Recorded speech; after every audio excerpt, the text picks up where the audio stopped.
Bienvenido a un nuevo contenido de Uninorte.co. No olvides suscribirte a nuestro canal.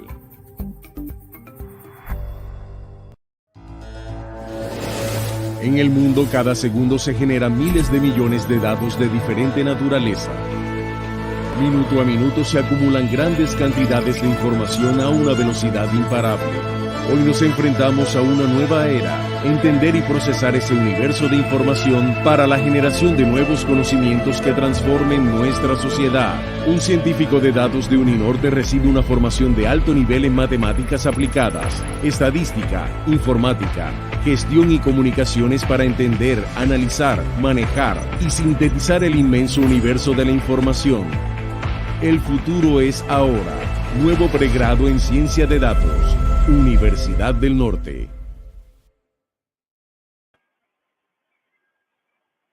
Bueno, buenas tardes a todos y todas. Es un placer de parte del Departamento de Matemáticas y Estadística de la Universidad del Norte darles hoy una cordial bienvenida a nuestra cuarta sesión del ciclo de conferencias de qué se está hablando en ciencia de datos.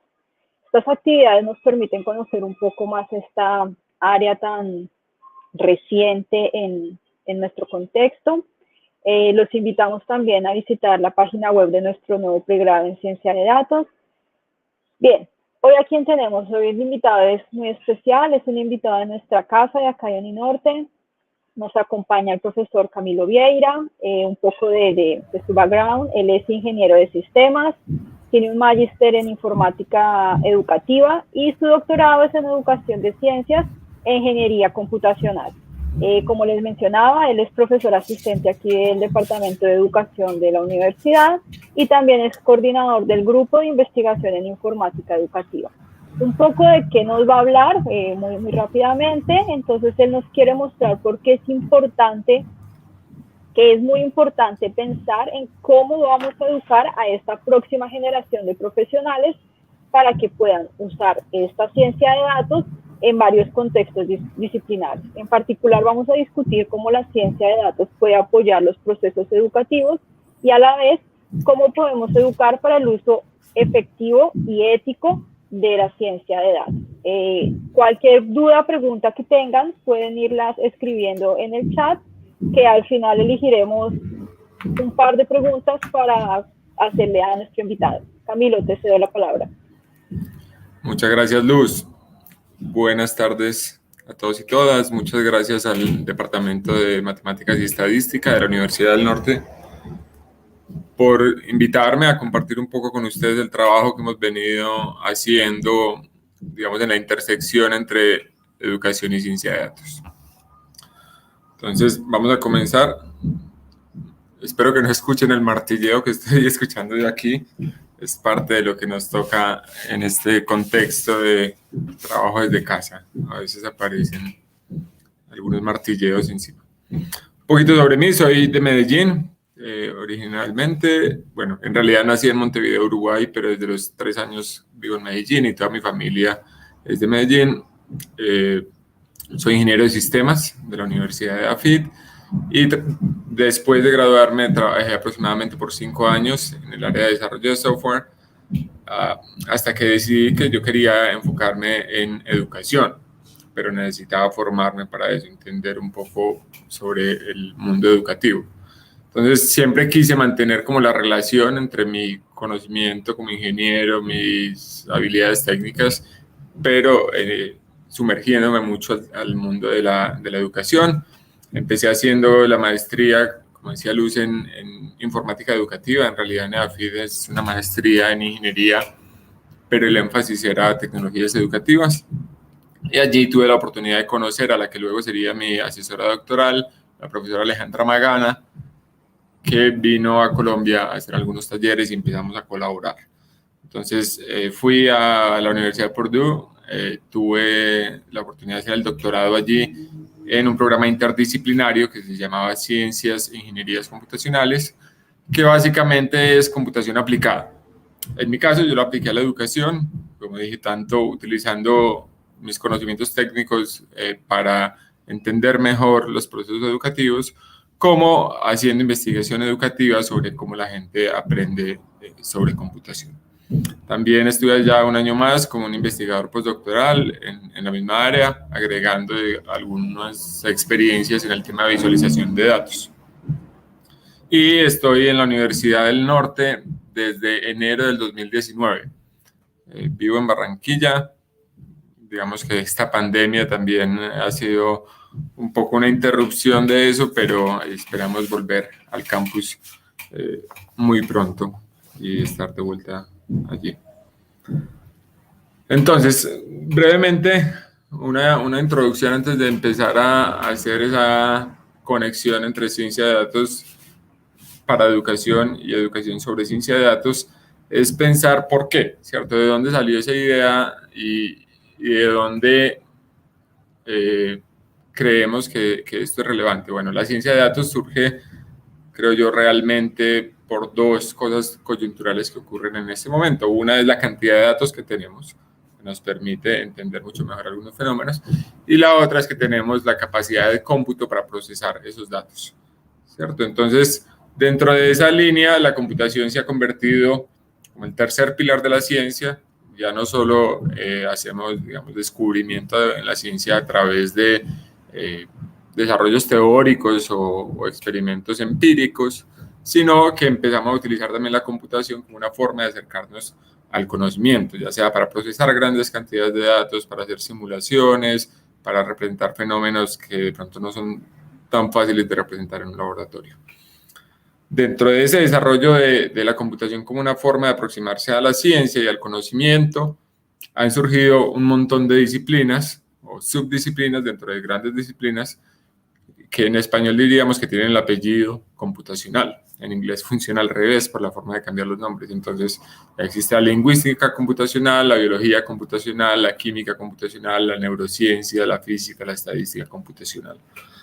Entonces ahí viene un poco esa relación, pero algo que quiero dejar claro desde el principio es que si bien los computadores y los métodos computacionales y la ciencia de datos nos pueden ayudar a entender fenómenos, a resolver problemas, a hacer predicciones, no debemos dejarle toda la responsabilidad de los computadores. Nosotros seguimos siendo responsables de entender lo que está pasando, de entender cómo eso está ocurriendo, y eso es parte como de ese elemento también ético que mencionaba Luz al principio en la introducción, de entender en realidad cómo estos algoritmos de ciencia de datos, estos métodos de ciencias de datos están ayudándonos a tomar decisiones.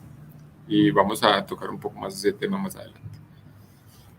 Entonces, quería hacer una muy breve descripción de algunos métodos de ciencia de datos, simplemente para que entendamos un poco, quienes no estén muy familiarizados hasta ahora, qué cosas uno puede hacer con esto. Entonces, una visión simplificada de Machine Learning o de ciencia de datos. Hay varios términos allí que no me voy a dedicar mucho tiempo a distinguir, pero en términos generales partimos de datos que llamamos crudos, porque son datos que no son fáciles de procesar, no son números para hacer un promedio o para hacer una predicción directamente, sino que son imágenes, donde queremos ver, por ejemplo, rostros, o son interacciones nuestras con una plataforma, o son correos electrónicos que enviamos, que están en formato de texto, o son transacciones que hacemos, o son un me gusta que le damos a alguna publicación que alguien hizo. Y todos esos elementos se toman para convertirlos en números de tal manera que digamos, los métodos de aprendizaje de máquina, de ciencia de datos, puedan procesarlos de alguna manera y puedan ayudarnos a, ya sea, entender un fenómeno, hacer una predicción, etc. Entonces, en términos generales, hay dos conjuntos de métodos, lo que llamamos aprendizaje no supervisado, donde solo tenemos los datos. Entonces, si por ejemplo nos entregan un montón de correos electrónicos o un montón de documentos, pero no nos dicen de qué son, ese conjunto de métodos de aprendizaje no supervisados trata de agruparlos automáticamente de acuerdo a las características similares o diferentes que deben.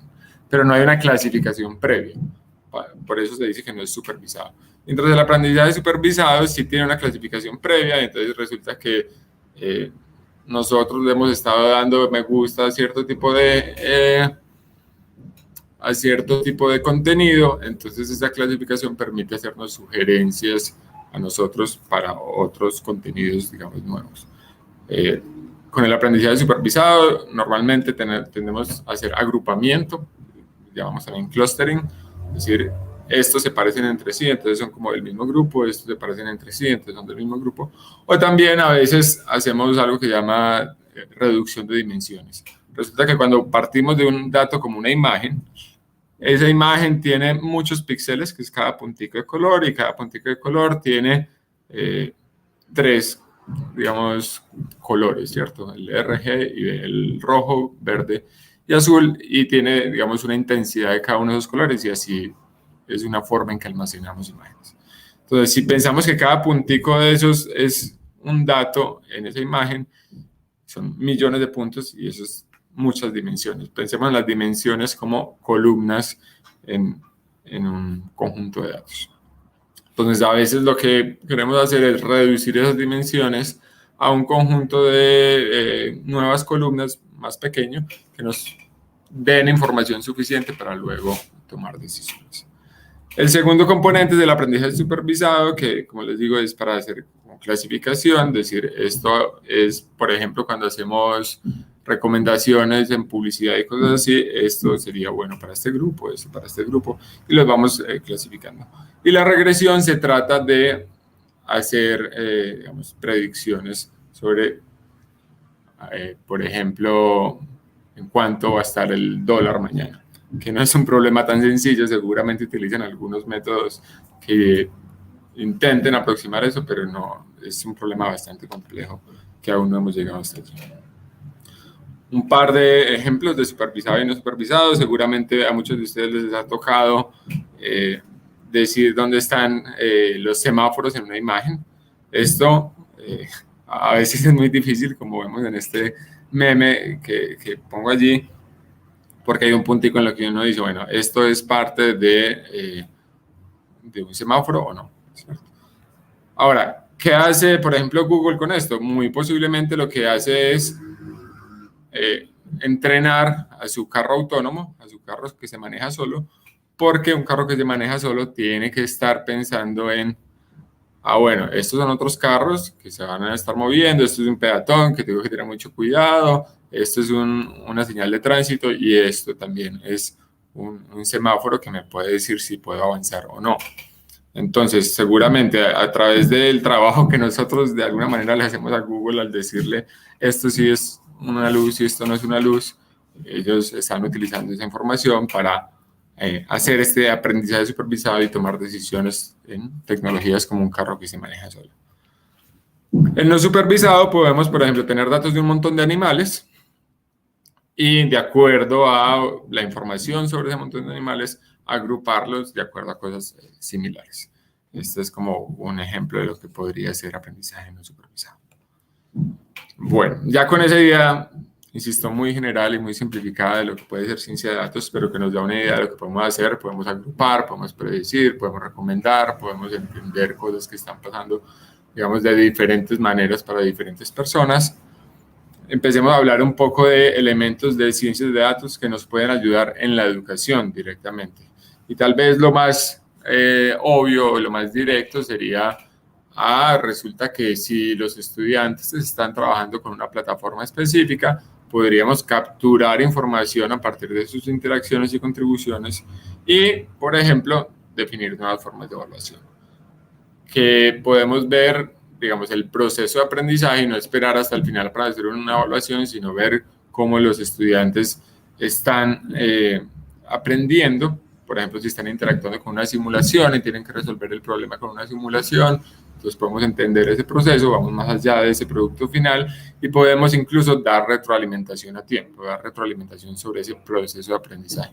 Si, por ejemplo, les dimos una actividad y los estudiantes, algunos estudiantes de pronto no la entendieron, no se distrajeron o lo que sea, al estar siguiendo a esos datos de proceso, a esas interacciones del estudiante con la herramienta, podemos dar retroalimentación a tiempo. Algo quienes conocen Khan Academy, que es una plataforma de videos educativos, permite, por ejemplo, que un profesor se registran también sus estudiantes y están relacionados en la plataforma, y el profesor puede estar haciendo seguimiento a qué videos están viendo, cuál video están viendo varias veces, por ejemplo, para ver si son conceptos que se les está haciendo difícil, quién no está viendo los videos.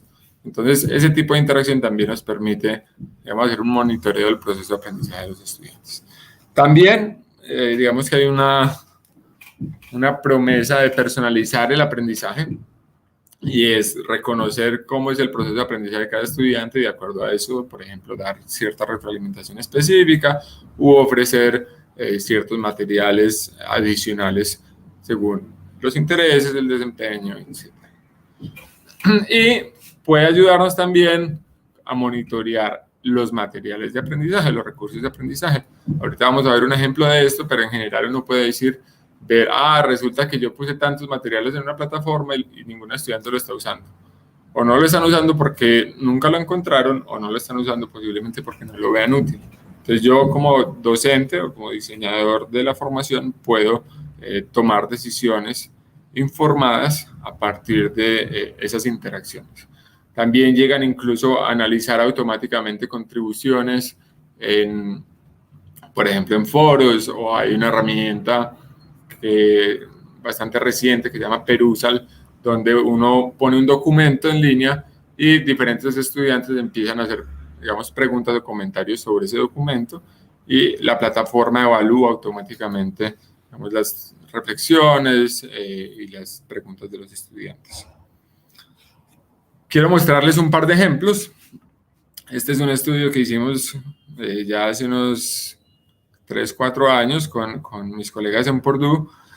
Utilizamos esta herramienta que se llama Energy 3D. Energy 3D es una herramienta de diseño por computador que permite crear construcciones o edificios, y a esos edificios uno les puede instalar paneles solares, les puede cambiar los materiales, les puede agregar ventanas, poner un árbol afuera, etcétera, y puede calcular el consumo energético anual de la casa, ¿cierto? Entonces, esa herramienta registra todas las interacciones de cada estudiante en un archivo de texto. Es decir, si el estudiante creó una puerta, pone ahí eso. Si el estudiante agrandó la ventana, lo pone así. Si puso un árbol, todo eso queda registrado.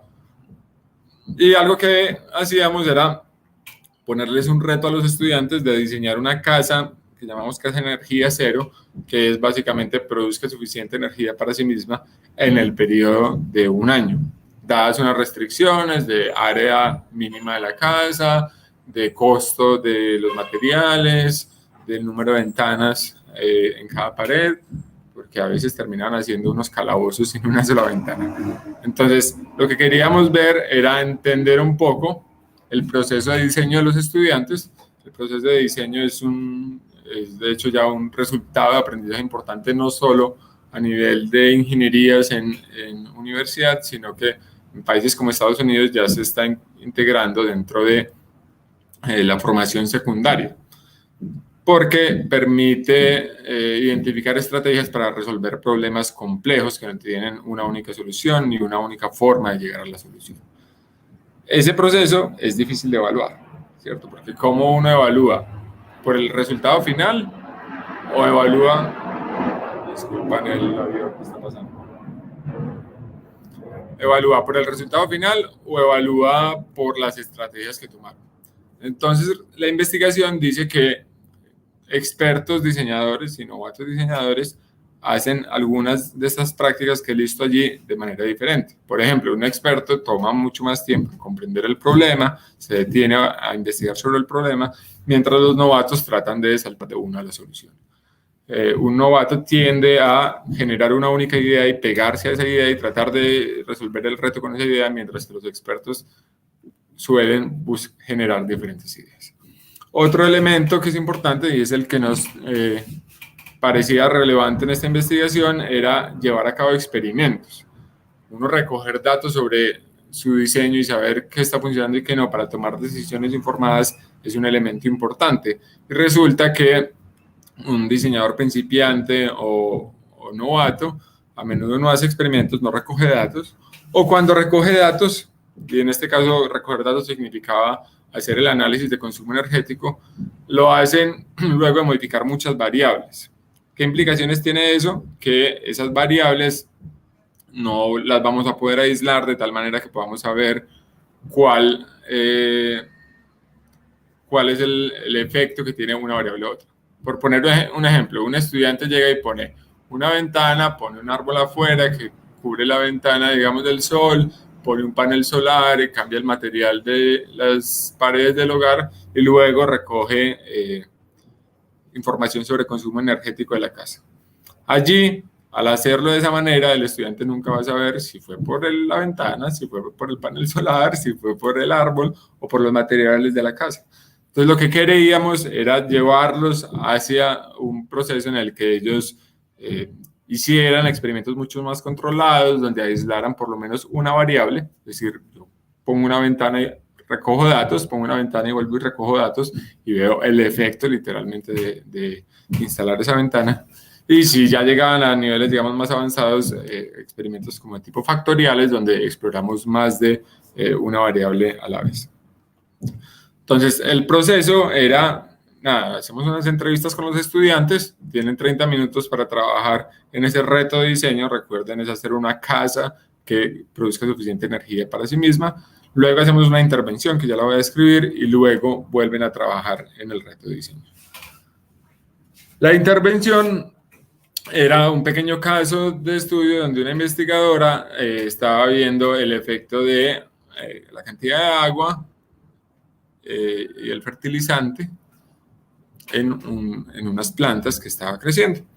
Resulta que ella hacía precisamente el problema que estábamos discutiendo, y era que no controlaba bien las variables, sino que manejaba que afuera de la casa, que dentro de la casa, que con menos agua, que con más agua, y no sabía finalmente cuál era, digamos, la mejor solución.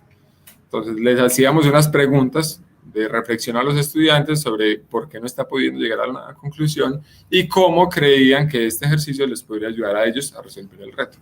Algunos de los estudiantes, como el que vamos a ver a continuación, lograban identificar que el problema era que no estaba controlando las variables y empezaba a hacer experimentos. Aquí lo que estamos viendo es el número de acciones de este estudiante según el tipo de acción. Entonces, lo importante es mirar la última fila de abajo, sobre todo, que es el análisis energético, que es cuando recogen datos. La línea azul lo que representa es el punto donde existió la intervención. Entonces, podemos ver que al principio este estudiante hacía un montón de acciones con paneles solares, ventanas, árboles, pero solo recogió datos una única vez. Mientras que después de la intervención, sí empezaba a hacerlo de manera controlada. Y digamos que no me tienen que creer a mí, sino que tenemos algunas de las frases que decía el estudiante antes de la intervención, como agregaré más ventanas para que en verano el calor pueda salir de la casa de manera más eficiente. Ahí el estudiante tenía un error conceptual, porque una ventana en verano, en el lugar donde estaba ubicada esa casa, que era en Boston, Massachusetts, hace que entre el sol, caliente más la casa, se requiere más aire acondicionado y aumente el consumo energético. Y luego decía, voy a agregar árboles solo para que se vea bonito. Digamos, eso en principio no tiene ningún problema, pero los árboles jugaban un rol importante, porque en esa ventana que iba a entrar el calor, uno podía poner un árbol afuera que protegiera de la luz en verano y que en invierno perdiera las hojas y permitiera ingresar la luz para que no se necesitara tanta calefacción. Ahora, luego de esa intervención, este estudiante hablaba de cosas como, luego de agregar ventanas, el consumo energético subió, voy a eliminar algunas. Entonces estaba tomando decisiones, digamos, informadas en sus experimentos. Luego decía, ahora quiero cambiar la posición de los paneles y probar nuevamente. Entonces, miren que estas interacciones que estamos viendo a los estudiantes aquí, en realidad se están representando sobre las decisiones que estos estudiantes estaban tomando.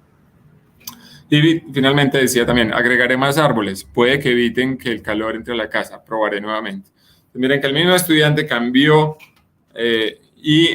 digamos, de la visión, y nuestra forma de analizar los datos nos permitía entender mucho mejor ese proceso. Uno podría, si uno quiere trabajar ese tipo de actividades con los estudiantes, podría en realidad ir analizando qué tipo de recolecciones de datos están haciendo para darles retroalimentación directa a los estudiantes sobre el proceso y no únicamente pensar que vamos a evaluar la casa por qué tan bonita es la casa o si es eficiente, pero no sabemos si lo hicieron por prueba de error o si en realidad entendieron los conceptos de transferencia de calor que habían involucrados en el proceso. Otro ejemplo que les quería mostrar, este no es, digamos, nuestro directamente, este lo encontré hace un par de años que estaba haciendo una revisión de literatura y era en un MOOC o en un curso de estos abiertos en línea, donde hay videos. Estos investigadores lo que hacían era ver para los videos, en el, digamos, el eje X aquí es el tiempo del video, y lo que hacían era ver cuándo habían muchos más clics en esos minutos del video, especialmente como para devolver el video. ¿Qué información nos puede dar esto? Ah, no, resulta que esto nos puede decir que ese pedacito o está mal explicado o es un concepto muy difícil, porque varios de los estudiantes están devolviéndose justo en ese punto. Entonces, en este caso, nos puede servir la ciencia de datos para mejorar también los recursos educativos digitales. Además de, digamos, como elemento directo para la formación, para retroalimentación, para personalizar el aprendizaje, para monitorear el proceso de aprendizaje, también lo hemos utilizado para la investigación en educación que finalmente nos permite comprender mejor cómo ocurre el proceso de aprendizaje y tomar decisiones. Entonces quiero también como mostrarles, este es una propuesta o un taller que hicimos en 2017 y en 2019 con un par de mis colegas en Purdue, donde conectábamos la idea de métodos computacionales para apoyar procesos de análisis de datos, especialmente datos cualitativos, que son muy comunes en educación. Entonces, cuando hablamos de datos cualitativos, normalmente no hablamos de números, hablamos nuevamente de escritos de los estudiantes, o de una entrevista, o de preguntas abiertas, o de una fotografía, o de un documento. Y un proceso normal de análisis de datos cualitativo es, cogemos eso que llamamos datos crudos y empezamos a asignar categorías, como, este estudiante está hablando de tal cosa, este estudiante está hablando de esta otra cosa, este estudiante, digamos que les preguntamos qué dificultades tuvieron durante el semestre en una clase en línea. No, estos estudiantes están hablando de todo el ruido que había en su espacio mientras trataba de concentrarse. Otro está hablando de la dinámica de la clase, que era muy aburrida. Otro está hablando de los problemas tecnológicos. Y uno empieza a encontrarse que las formas de analizar o las formas de experimentar o de vivir una experiencia de estas son limitadas, que ya empiezan a repetirse a medida que le preguntamos a más y más estudiantes. Entonces eso es lo que llamamos categorías o códigos. A partir de eso encontramos unos temas o patrones que nos dicen, bueno, estos estudiantes están hablando de tal cosa, estos otros estudiantes están hablando de otra cosa. Entonces miren que se parece en realidad mucho a esa idea de clasificación y de agrupamiento que hablamos en ciencia de datos. Entonces nuestra propuesta era, en estos talleres, que un proceso de reconocimiento de patrones, que es, como les describí, partimos de datos crudos como imágenes, textos, etcétera, lo convertimos en un conjunto de datos numéricos que es de muchas dimensiones, es decir, muchas columnas, identificamos cuáles son las columnas más relevantes o cómo se pueden integrar para esa reducción de dimensionalidad que también les hablaba ahorita, y armamos grupos. Ese proceso me ayuda a hacer análisis de datos en investigación en educación. Específicamente me permite hacer exploración de los datos o de los patrones a través de visualizaciones, categorizaciones automáticas, como decir lo que les decía ahorita, por ejemplo, estos estudiantes están hablando de tal cosa, estos de tal otro. Agrupamiento, cuando ya tengo esos códigos asignados, como los agrupo automáticamente, y validarlos a través de algunos tests que requieren alta capacidad de cómputo. ¿Cuál de estas oportunidades podemos utilizar cuándo? Depende de muchas cosas, ¿cierto? Esos números a los cuales convertimos nuestros datos crudos tienen un significado y tienen un formato. A veces hablamos de cuántas veces mencionaron algo, o a veces decimos, este lo hizo o no lo hizo, este lo hizo o no lo hizo. Entonces, depende de eso, tomamos decisiones sobre qué método podemos utilizar y para qué. Listo. Quiero mostrar un par de ejemplos en esta línea. Y estos eran unos datos de unas entrevistas que hicimos con estudiantes. Estos eran estudiantes de ingeniería de materiales en una universidad de Estados Unidos.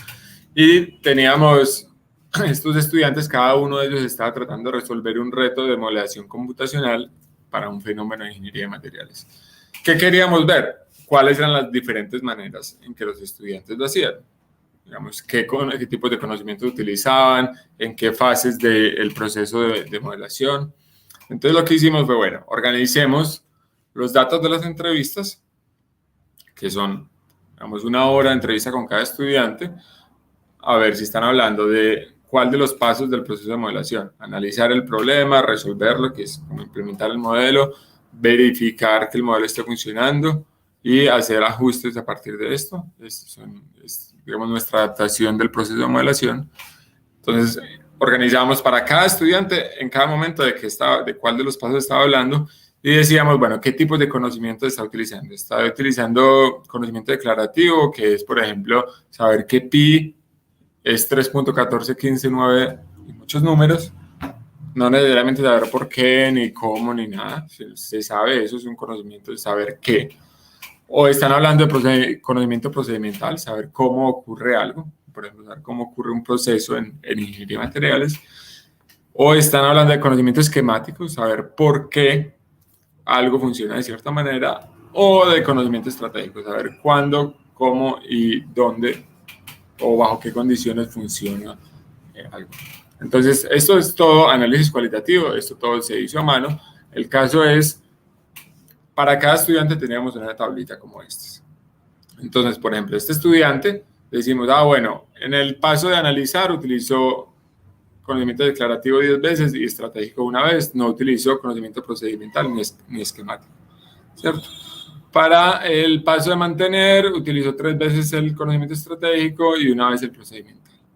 Listo, entonces para cada estudiante teníamos una tablita de estas, quedamos con unos datos como estos. Como les dije, en este caso son conteos, pero esto es todavía muy difícil de analizar y de entender. Como, bueno, entonces ¿yo qué hago con estos datos? ¿Qué me está diciendo esto? ¿Cómo puedo yo sacar conclusiones reales? No, visualicémoslos primero. Listo. Estos datos, esta visualización que ven aquí, son exactamente los mismos datos que estas tablitas de acá.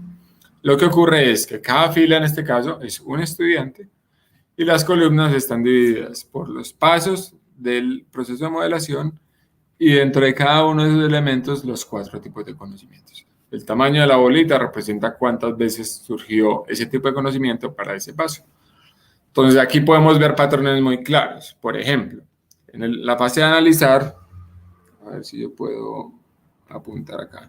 En la fase de analizar, casi nadie utilizó conocimiento estratégico, ¿cierto? Solo este estudiante acá. En la fase de mantener, nadie utilizó conocimiento procedimental ni estratégico, ¿cierto? Entonces, bueno, listo. Ya ahí vemos algo, entendemos un poco mejor los datos.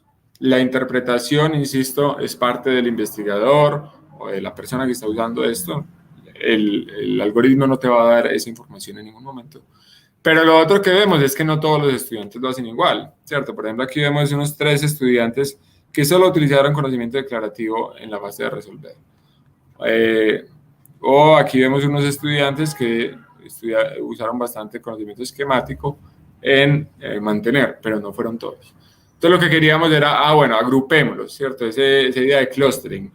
Yo tengo estos datos, quiero agruparlos para ver qué tan similares son. Entonces hicimos un agrupamiento a través de un método que se llama K-means, muy común y ya tiene unos cuantos años.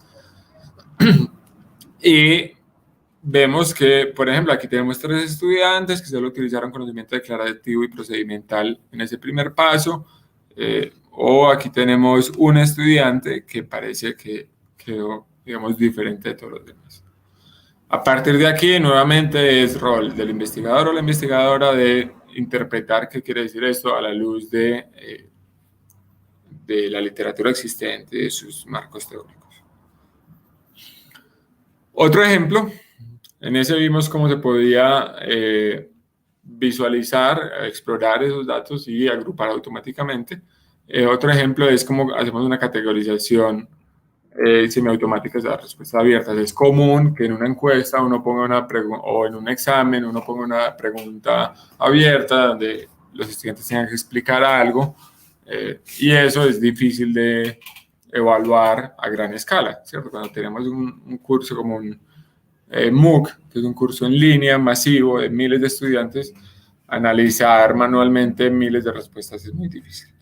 Entonces, como se hacen manualmente es o análisis temático, identificar categorías y describir los patrones, o análisis de contenido, que normalmente es contar esas categorías cuántas veces ocurren. Insisto, eso es muy difícil de hacer a gran escala. Entonces, uno puede utilizar lo que se llama procesamiento de lenguaje natural, NLP en inglés, para tratar de hacer esa categorización automáticamente.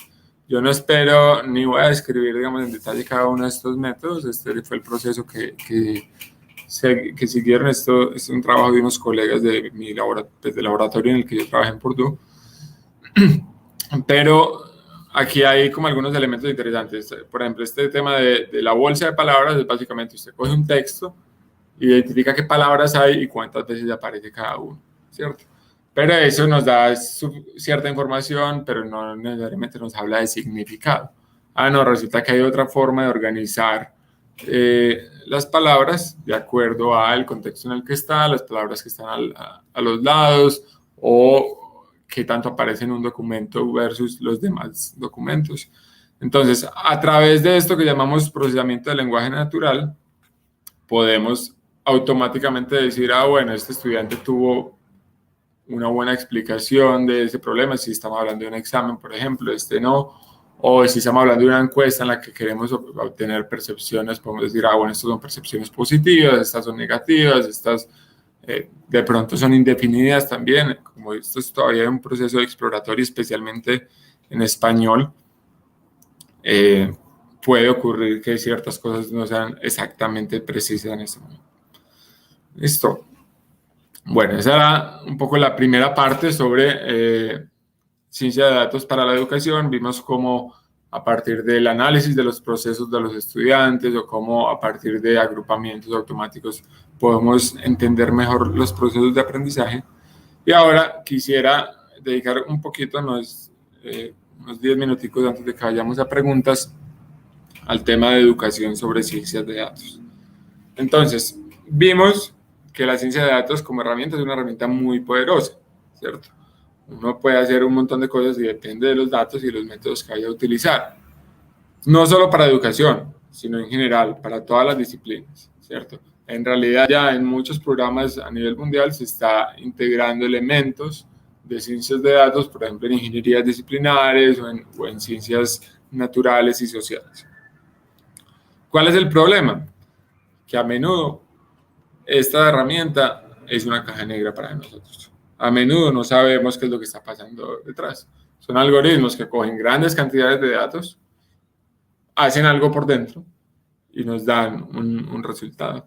Eso tiene implicaciones grandes. Lo primero, no saber cómo funciona es un poco irresponsable para tomar cierto tipo de decisiones. Especialmente en medicina, donde está, digamos, en riesgo directamente la vida de la persona, dar un diagnóstico o recomendar un medicamento sin saber cómo se está tomando la decisión puede ser bastante riesgoso, pero yo argumentaría que educación es tan peligroso como eso, ¿cierto? Si estamos dedicando demasiado tiempo o si estamos tomando decisiones sobre el proceso educativo basado en algo que no sabemos cómo funciona, podemos estar cometiendo graves errores y estar afectando negativamente la vida de una persona.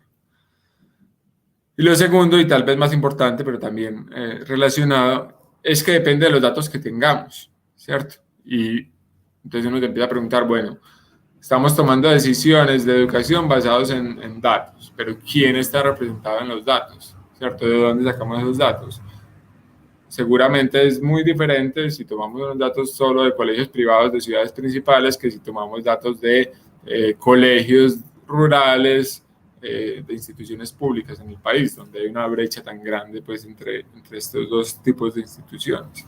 Entonces, hay un concepto que yo conocí hace un par de años gracias a una colega de la Universidad de Ciencias Políticas, y es un tema de la arqueología del 1%, y es que en arqueología hubo un punto en el que estaban tratando de describir sociedades históricas a partir de lo que encontraban en la tumba de faraones, por decir algo.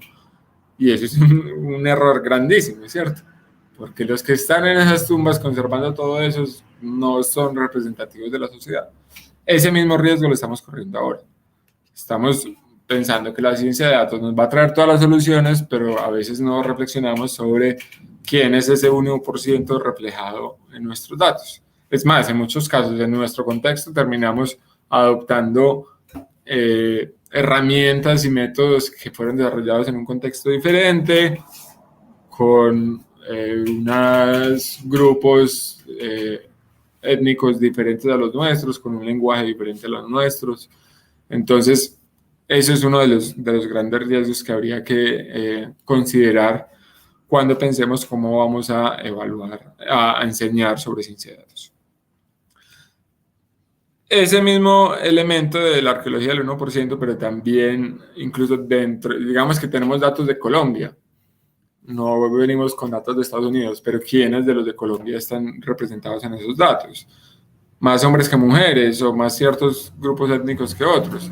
En investigación, tradicionalmente, y esto aplica tanto para investigación médica como para investigación en educación, se ha hecho investigación con hombres blancos, digamos, ¿cierto? Y entonces apenas ahora, hace unos años, empezaron las agencias que financian los procesos investigativos con humanos a requerir que la muestra sea diversa para poder entender en realidad cómo funciona para diferentes grupos poblacionales. Entonces, lo mismo pasa con los datos, ¿cierto? Si pensamos, si la mayoría de los datos que tenemos, por ejemplo, a través de interacciones, son de hombres blancos, tal, bueno, ¿cómo representa eso a las mujeres? ¿Cómo representa eso a otros grupos étnicos? ¿Y cómo vamos a tomar decisiones a partir de esos algoritmos de ciencias de datos? Esto no aplica solo para educación, sino que estamos pensando en cómo educamos nosotros sobre ciencia de datos a todas las disciplinas. Establecimiento de subgrupos. Pasa un poco también lo que pasa en las redes sociales, ¿no? Nosotros le damos like a lo que nos gusta en las redes sociales y entonces las redes sociales nos recomiendan a nosotros perfiles similares, cosas similares, y terminamos en un pequeño grupo de gente que piensa como yo y no necesariamente estamos expuestos a nuevas ideas, a nuevas formas de ver las cosas y terminamos muy sesgados y muy, digamos, enranchados a ese pequeño grupo. Ese es un riesgo hacia la personalización. Si pensamos en que tiene que ser personalizado el aprendizaje, la máquina va a saber mejor qué es lo que le tiene que dar a un estudiante, es posible que perdamos, digamos, ciertas oportunidades de que el estudiante experimente cosas diferentes con las que tal vez se siente cómodo o cómoda.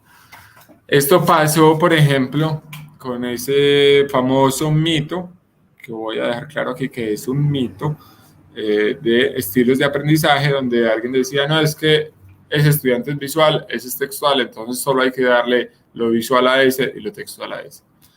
Eso es un mito porque lo que dice la evidencia de la psicología cognitiva y de las neurociencias es que aprendemos mejor a través de múltiples formas de representación. Pero al pensar que todo tenía que ser tan personalizado, estábamos cometiendo el error de disminuir las oportunidades de que los estudiantes aprendieran mejor. Y lo último de esa dependencia de los datos es el refuerzo de los estereotipos. Hace un par de años salió un artículo interesante en el que analizaba esos estereotipos y le ponía, por ejemplo, a estos algoritmos frases como, o analogías como hombre es A doctor, como mujer es A, y el algoritmo tenía que responder. Y uno, digamos, yo diría, pues tiene que ser doctora, ¿cierto? ¿Por qué no? Pero como en el sesgo de los datos ya está una idea de que hombre es A doctor, mujer es A enfermera, Entonces, el utilizar estos algoritmos como caja negra, el utilizar la ciencia de datos como caja negra, lo que está haciendo es replicar esos estereotipos, que no tiene nada de malo ser enfermera o enfermero realmente.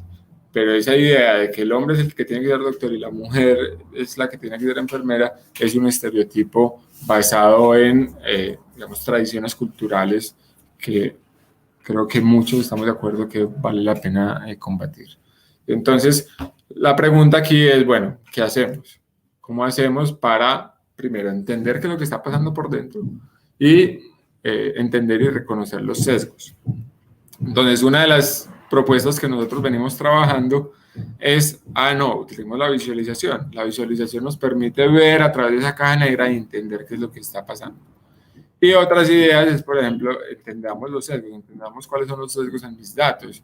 Y podemos hacer, por ejemplo, estudios, digamos, interculturales que nos permitan reconocer esos sesgos. Entonces, quería mostrarles un ejemplo.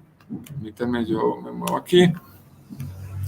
Este es un trabajo que venimos haciendo con la que fue mi asesora en la Universidad de Purdue en el doctorado y una profe de la Universidad de Buffalo. Y este es un material que yo desarrollé el año pasado para dar a entender un poco más cómo funcionan ciertos algoritmos, específicamente hemos trabajado con algoritmos no supervisados como el K-means o como PCA, para quienes lo conozcan. Y aquí lo que hacemos es, bueno, supongamos que tenemos un conjunto de datos, que es este, que es de unas flores, ¿cierto? Recuerden, esto no, digamos, ya no es para que aprendan sobre educación, sino que es para que aprendan sobre ciencia de datos. Entonces resulta que las flores tienen un pétalo y un sépalo, ¿cierto? A ver si... Aquí está. Listo. Entonces, si yo tengo un conjunto de datos donde tenemos la longitud y el ancho del sépalo y la longitud y el ancho del pétalo, la pregunta es, ¿yo puedo agruparlos automáticamente para ver, digamos, de acuerdo a la especie que son? Es similar al ejercicio que les mostraba al principio sobre animales. Entonces resulta que si yo muestro cómo se grafica el tamaño del pétalo con respecto al tamaño, o la longitud del pétalo con respecto a la longitud del sépalo, vemos que ahí se ven por lo menos dos grupos, ¿cierto? Hay un pequeño grupo aquí a la izquierda y un grupo más grande aquí a la derecha. Entonces, bueno, miremos, si yo los fuera a agrupar, ¿cómo quedaría? Y esto lo hace el algoritmo automáticamente. Ahí todavía no les estamos dando transparencia, solo les estamos diciendo, bueno, yo calculé los grupos y esta fue la forma de calcular, de encontrarlos. Resulta que en realidad sabemos que hay tres especies, entonces, ¿qué pasa si los agrupo en tres? No, resulta que hay uno acá, otro en la mitad y otro más hacia la derecha. Y como nosotros, esto es un ejercicio y sabemos en realidad la especie a la cual pertenece cada una de esas flores, este sería el gráfico correcto. Entonces vemos que es bastante similar, no es exacto, pero es bastante similar. Entonces lo que hicimos es, bueno, ahora miremos paso a paso cómo lo hace el algoritmo. Hagamos una implementación manual y los estudiantes, digamos, todo eso tiene actividades, ¿cierto? Nuevamente aquí están los datos. Este algoritmo lo que hace es identificar unos puntos que llamamos centroides y a partir de eso empieza a decir, bueno, ¿qué tan cercano están estos datos a mí? Estos pertenecen a un grupo, estos a otro grupo, y lo va refinando iterativamente. Entonces ahí están los centroides en rojito. Vemos que a partir de esos centroides él haya unos grupos, pero luego empezamos a decir, bueno, pero si yo hago ese proceso varias veces, un proceso iterativo cíclico, vemos cómo se van moviendo. Miren este puntico acá, luego se pasa para acá y luego se pasa para acá y cómo van cambiando los grupos que está encontrando a partir de eso. Si no estoy mal, yo le puedo decir aquí 4 iteraciones.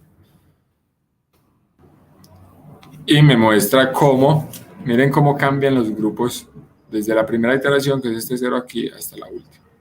¿Listo? Entonces nosotros hicimos un trabajo con los estudiantes, cada uno de ellos hizo unos ejercicios con este tutorial y hay un proceso de investigación que estamos llevando a cabo allí. Pero algunas de las cosas interesantes que hablaron era cómo las visualizaciones les ayudaban a entender los algoritmos. Les ayudaban a entender y evaluar su desempeño, les ayudaban a entender que era un proceso iterativo, que era generación por generación, y sentían que en realidad las descripciones en palabras o matemáticas no eran suficientes para ellos entender cómo estaba pasando, entonces que las gráficas en realidad les ayudaban bastante.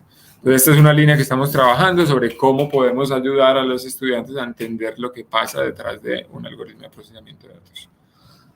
Esto es ya, digamos, una idea en desarrollo, no lo hemos implementado aún, pero con unos colegas de Estados Unidos estábamos hablando sobre, bueno, si hay sesgos, y muchos de esos sesgos tienen que ver con un elemento cultural y de dónde vienen los datos, ¿qué tal si ponemos a trabajar a estudiantes de Estados Unidos con estudiantes de Colombia y que analicen sobre un mismo modelo con datos diferentes y que ellos mismos se den cuenta de los sesgos que hay en los datos y qué implicaciones tiene para la ciencia de datos? Finalmente quiero mostrar como una herramienta, esto es el Concord Consortium, son las mismas personas que desarrollaron la herramienta Energy 3D que les mencioné hace un rato, y tienen un montón de otras herramientas. Esta es un poco hacia ciencia de datos para trabajar con estudiantes de colegio. To work with those data from middle school and high school, these kids should be working with data in every subject that they study so that they develop an intuition about data. We hope that one of the solutions to this problem will be software that we're developing currently called the Common Online Data Analysis Platform, or CODAP for short. CODAP is a tool for students to explore data. The interface and the simple and quick way that visualizations can be generated encourage people to follow their curiosity.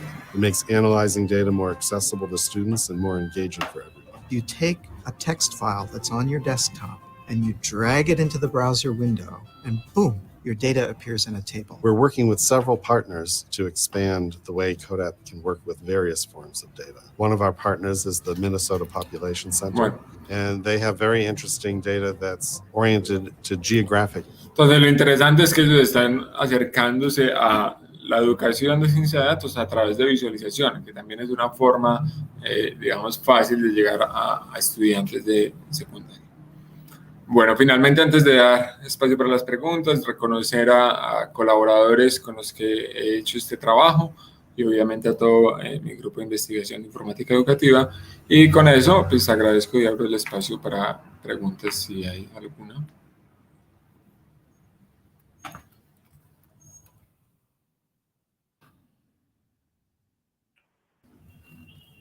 Bien, Camilo, muchas gracias. Tenemos dos preguntas. La primera, vamos a empezar en orden, es de Carlos JXZ.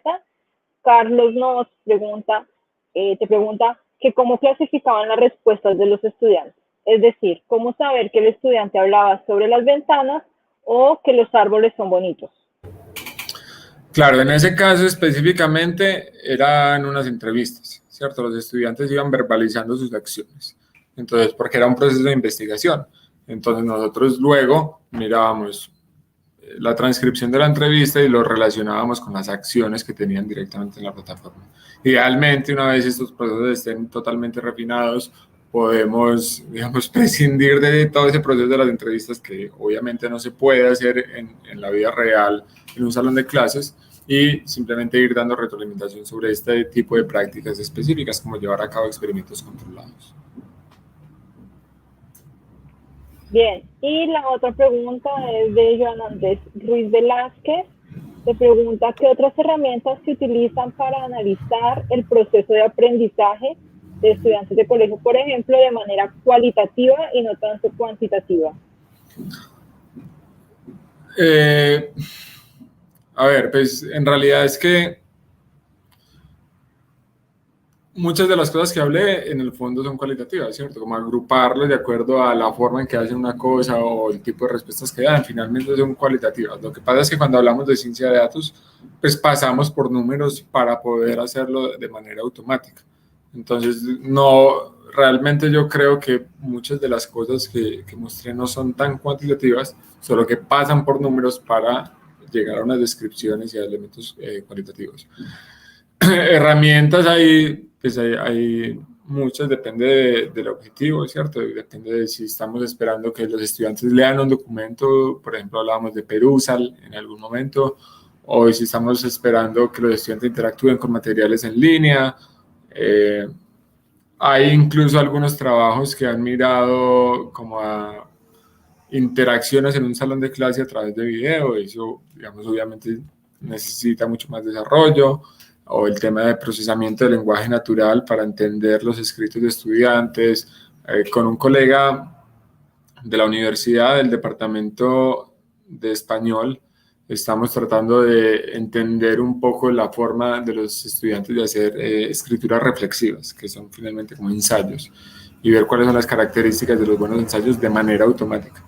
En español todavía eso es un reto. Yo creo que el tema de procesamiento del lenguaje natural en inglés está mucho más avanzado, nuevamente también por los datos que tienen, por la cantidad de trabajo que se haya hecho en el área, pero se están haciendo avances importantes también en español. Bien, Camilo, esas eran todas las preguntas que había en el chat. Acá Liki, perdón. Pregunta Liki José Rubio Ortega. A gran escala han tratado, por ejemplo, de usar Deep Learning para la clasificación junto a herramientas de programación en paralelo como GPU, como por ejemplo CUDA. Sí, yo no, personalmente yo no. Sí he explorado el tema de Deep Learning, pero no lo he usado yo personalmente. Bien, a ver, déjame ver en comentarios. Listo. Bien, entonces, Camilo, muchísimas gracias.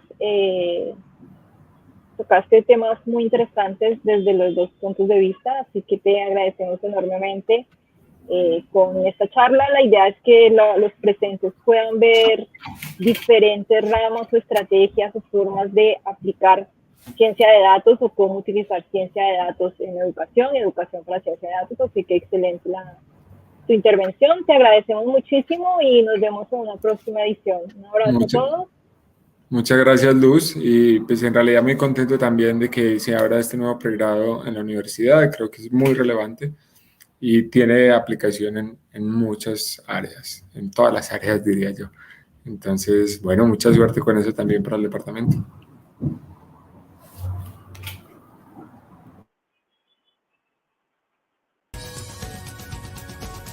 Los siguientes contenidos de Uninorte Co te pueden interesar. No olvides suscribirte